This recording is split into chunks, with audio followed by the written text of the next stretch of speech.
I think we were doing the Pirates of the Caribbean. Can you walk underwater holding a rowboat full of air? No, by the way. When you fill a rowboat full of air, it's like 2,500 pounds buoyant. It's terrifying. But we're going through the process of setting up this experiment, and towards the end of the day, Jim Cameron's producer goes over to my producer, Dan Tapster, and says, "Let me get this straight, because I've been watching all day and I just figured this out. Does the experiment take precedence over the shooting?" And Dan was like, "Yeah." And he was like, "I never imagined such a thing was possible." And we were beaming about that compliment. But that's how we made the show. We got to actually have the experiment take precedence. And frankly, that was because Jamie, Cary Grant, Tori, we fought for that stuff. When the result was interesting, we fought to make it to talk about it and be right there with it. The camera crew wants to get the reaction, but it's also you gotta make sure the methodology's buttoned down. And that was a wonderful tension, but it was one we got to resolve. Thank you so much for that compliment. Yes, sir. Hi, Adam. My name's Brandon. Hope you're doing well. I'm doing pretty well. Excellent. So I've been following your YouTube channel, Tested, and I saw the video from the 1989 Batwing got restored, right? Yes. Yeah, I was wondering, what are your favorite models that you've worked on, or do you have any in the future that you plan on working on? Oh, there's a million I'm planning on working on. And we're all gonna die with a to-do list. With boxes unchecked. If you watch any footage from Tested and you see where my table saw is, behind it is the wood storage, and then above that is all the projects I'd like to get to. So there's 3 proton packs up there, there's 2 Nostromos, there's probably a dozen Blade Runner guns from different resin kits, 3D printed kits. I mean, all the stuff I haven't gotten to. But you mean favorite model I worked on in a film? Yeah, film or TV show, if that's possible too. Yeah, I haven't worked on any TV shows and props or models, I don't think. But on episode 2 was my first gig with Industrial Light and Magic. And I had gone through this, obviously I'd wanted to work there since I heard the place existed. And I heard the place existed in 1977. So it's 1998, and I finally managed to get hired by the model shop, and it was because they were in the final throes of episode 1 production.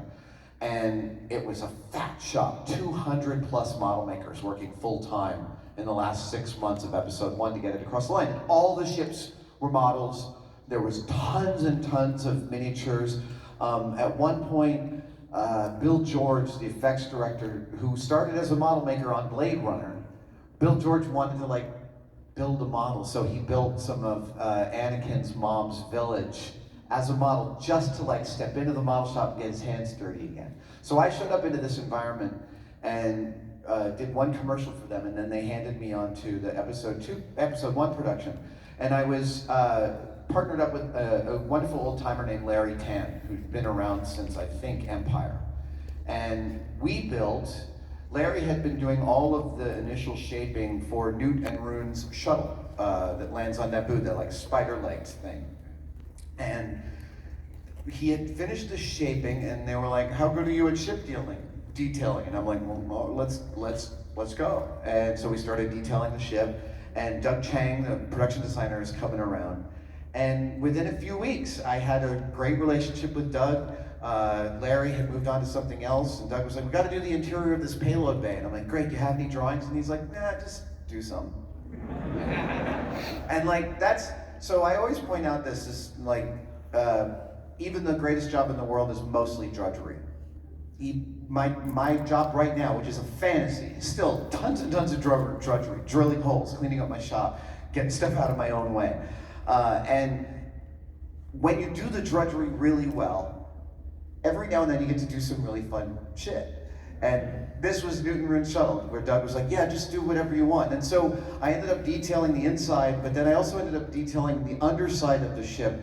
And if you hold the ship far away, you can actually see that I've kind of drawn a dancing bear.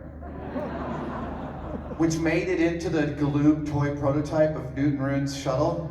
I am not sure if it's in any of the production. I'm not actually sure if that ship's been, has that ship been produced as a toy? Because we worked on a prototype for it for Galoob back in like back in 2000. At any rate, I got to detail the outside of the ship, then I got to detail the inside, then I got to detail the underside, then I got to paint it, because it turned out that they were like, well, we got to bring a painter, and I'm like, I can paint it. And I'm like, okay. And they're like, now we got to light it. I'm like, I could light it. And they were like, okay. And they're like, now we got to take it out onto the set. And so we're out on the Naboo set, which was out on the slab. And this is just this big concrete slab behind ILM where if it was Pirates of the Caribbean, they built sides on it, put water in it, and blew up pirate ships. They filmed all the pyro for Pearl Harbor on that slab. All the pod race crashes, they covered it with sand, were filmed on that slab. And Naboo was also there. Actually, the Naboo waterfalls were also filmed on that slab. And the waterfalls were sugar. Okay, they weren't sugar. They were sugar on the first test day, and then the ants showed up. And that's why the waterfalls are salt. Ants don't care about savory, I guess. But so I showed up at ILM recognizing that I wanted to make an impression, and getting to work with a generous, wonderful, I mean, look, sometimes you show up at a shop where there's not a lot of work and people protect their fiefdoms and they can be unwelcoming. This was a shop in which the opposite was happening. Everyone was fat with work, showing everything, and that was the perfect moment. And then the fact that I got to show all of my skills across like the 2 months I worked on this piece was really lovely. And I made friends that I still have in my life during those 2 months. Thank you. Yes, thank you. Yes. Hello. I would just like to ask about the transition from Silicon Valley Comic Con to Silicon. That's always kind of interests me. The show doesn't feel all that different to me. I've been here since the beginning. Yeah. It's a work in progress. It is a work in progress. I have to often see something in order to really understand what a point of view on it is. I knew I wanted to deepen and widen the maker component of this con because it's something that I resonate so much with. And I think that there are ways in which we've been successful at that and ways in which we haven't, and this is all great fodder and meat for figuring out how to make it what we want to do next year. But yeah, it's a work in progress. All I really wanted to get across the line this year was feeling like a return to home and like it's a springboard to next year. Like COVID has lowered all of our expectations of the things that are possible and also of humanity. But yeah, I hope that answers your question. Yes. Hello, I grew up with Mythbusters and the White Rabbit Project, and now I watch Tested. And you talked about the most terrifying Mythbusters prop, which is that weird mangled cat. So, what's your most terrifying Mythbusters experience? Oh, being wrapped in bubble wrap and dropped 20 feet. That was awful. So the myth is there's a certain amount of bubble wrap that can protect you from a lethal fall. We bump into Confirmed. But let's just walk through this methodology. Okay, wrap the host in bubble wrap. That's not hard. Hang them 20 feet above the ground. That's not hard. Drop them. Also not hard. What's hard is making sure that they don't land on their head. Or their feet. In fact, you want to make sure they land on the padding. You don't want a bias to the drop. So then we got to put Buster in bubble wrap a whole bunch and figure out ways to drop him that are foolproof. And all of that was part, again, of the methodology, and we were happy with how it was going, and we felt confident enough, Jamie and I, and that was the final arbiter. We would compare with each other. You good? Yeah, I'm good. All right, I think we can do this. All right, great, let's do this. So I wrap up in bubble wrap. Now I've got a microphone on me so they can hear me. And I think I had a walkie, But effectively, once I get wrapped in bubble wrap, I am no longer participating, I am a prop. Which I don't like ceding that much control. And moreover, Jamie's in charge of dropping me. Now, I'm not making a joke about that. There is literally no one else in the world, except, maybe like one or two other people in the world that I would trust with this job. Like, I feel confident that Jamie wouldn't drop me unless he felt confident it was going to go exactly as we had planned. So that's great. And still, having someone else in charge of the thing that was going to drop me was awful. Like, when you are rigging stuff, live rigging when it's hanging, it is a scary business, and it's really easy to do it wrong, and it's really easy for things to get out of control in a hurry. And one of the things as a rigger I've learned is about maintaining control, clear lines of communication, all this, and I couldn't do any of that from inside this bubble wrap burrito. And yet, the lack of control was absolutely terrifying. Thank you for letting me relive that. Yes, sir. Hi. So as somebody who's wanting to get into 3D printing, it's kind of daunting and I really don't know where to start. What would be the best suggestion as what to do, or better yet, what to avoid? You might have to give up avoiding things. Because I hear what you're saying. I feel like what is inside your question is, well, I'd like to invest in a 3D printer, but I'm not sure which one to get. I'm not sure how to start. Is that fair? More or less, yeah. Yeah. And the answer is, there's so many 3D printers out now. What I might do is find someone with your skill set and ask them what they did. Ask someone who's at your level, or maybe just a little bit ahead, and ask them what they did. But the fact is, go buy a really cheap 3D printer. They're so cheap right now. Print something with it. It's gonna be terrible and it's gonna disappoint you. And then keep doing it, because at a certain point, you're gonna go, oh, holy crap. You're gonna go from like, this is terrible and I hate post-processing and sanding, oh my God, and primer and all of that crap. And it's all gonna be there. But at a certain point, you've got to go through the crappy first printer in order to know what your opinion about 3D printers is. So I would just say, you're gonna buy 2 3D printers in the next year. And the second one's gonna be really great. Very cool, thank you. You're welcome. Yes. Hi. I just wanted to know, do you have any words of wisdom or encouragement for potential makers that are just trying to get their start and make something that they're proud of? Yeah, the slideshow. I did it at the beginning of this. The fact is, corrugated cardboard is the greatest gateway drug to making there is. I have done everything I've done because I was looking for a certain kind of experience with an object. But I am an object maker. Coding is making, music is making, poetry, sewing, all of, each one of these is a discipline in which the artist has a goal.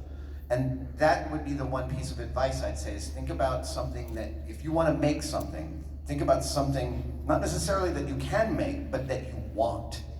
So it's not about like, what can my skill set do? It's like, what do you want? Because when you start moving towards the thing you want, I mean, I want to ask for a show of hands. How many people have built something, and the first time you built it, whether it was a gauntlet or an amulet or something like that, you were like, I have done it! And then like a year later, you made another one, and you're like, I can't believe I thought that first one was great. Look around. This is the reality. So you gotta just move towards the object you want, because it will pull you once you start to move.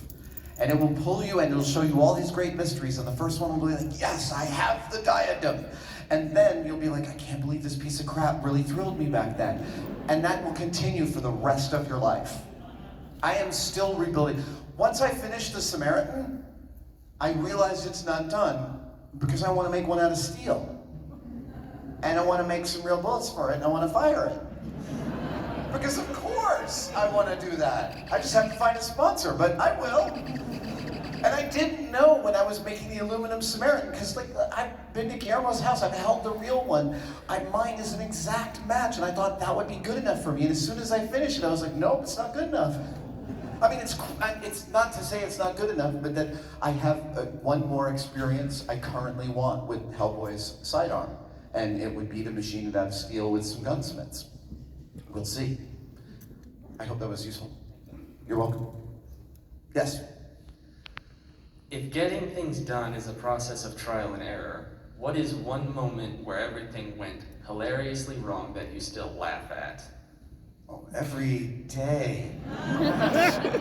One of the things that I'm always doing is I am always attempting. I had this whole bit in my book about addressing your work, and welders are like deeply ingrained with this practice. Put the pieces in front of you where your hand can draw the bead and do the welding, and so it is all like, so that you're not doing this kind of weird physical crap. And addressing your work is vital throughout any maker process, throughout any actual like process of achieving something.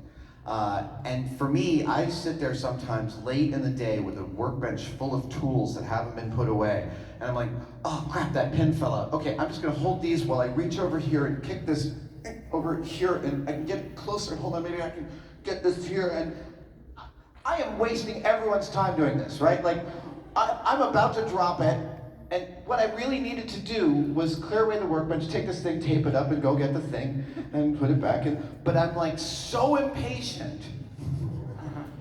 I sit there and I make the problem worse, because then I'm trying to hold it and get some glue on, and I drop it, and it shatters into 3 pieces.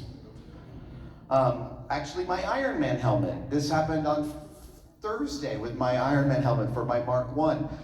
I was just doing a final check on how it fit with the chest piece, and the top hinge broke.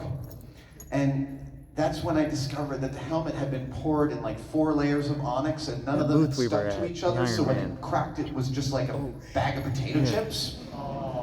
That's his. Music to my ears, fellow mud chewers. We have chewed on the same battles. Yeah, and you know, I have to constantly battle my impatience, because I am really fast, but I'm not that fast. But I like to think that I'm really fast, so I put these undue demands on myself to like, get it done, get it done, get it done. Yeah. So one of the things I've gotten over COVID is actually like, it's 5 o'clock, I'm just gonna go home. This isn't done, the workbench isn't clean, I'll just do it tomorrow morning. And my life has gotten a lot easier since I've been doing that. Thank you. Yes, sir. Hi, Adam.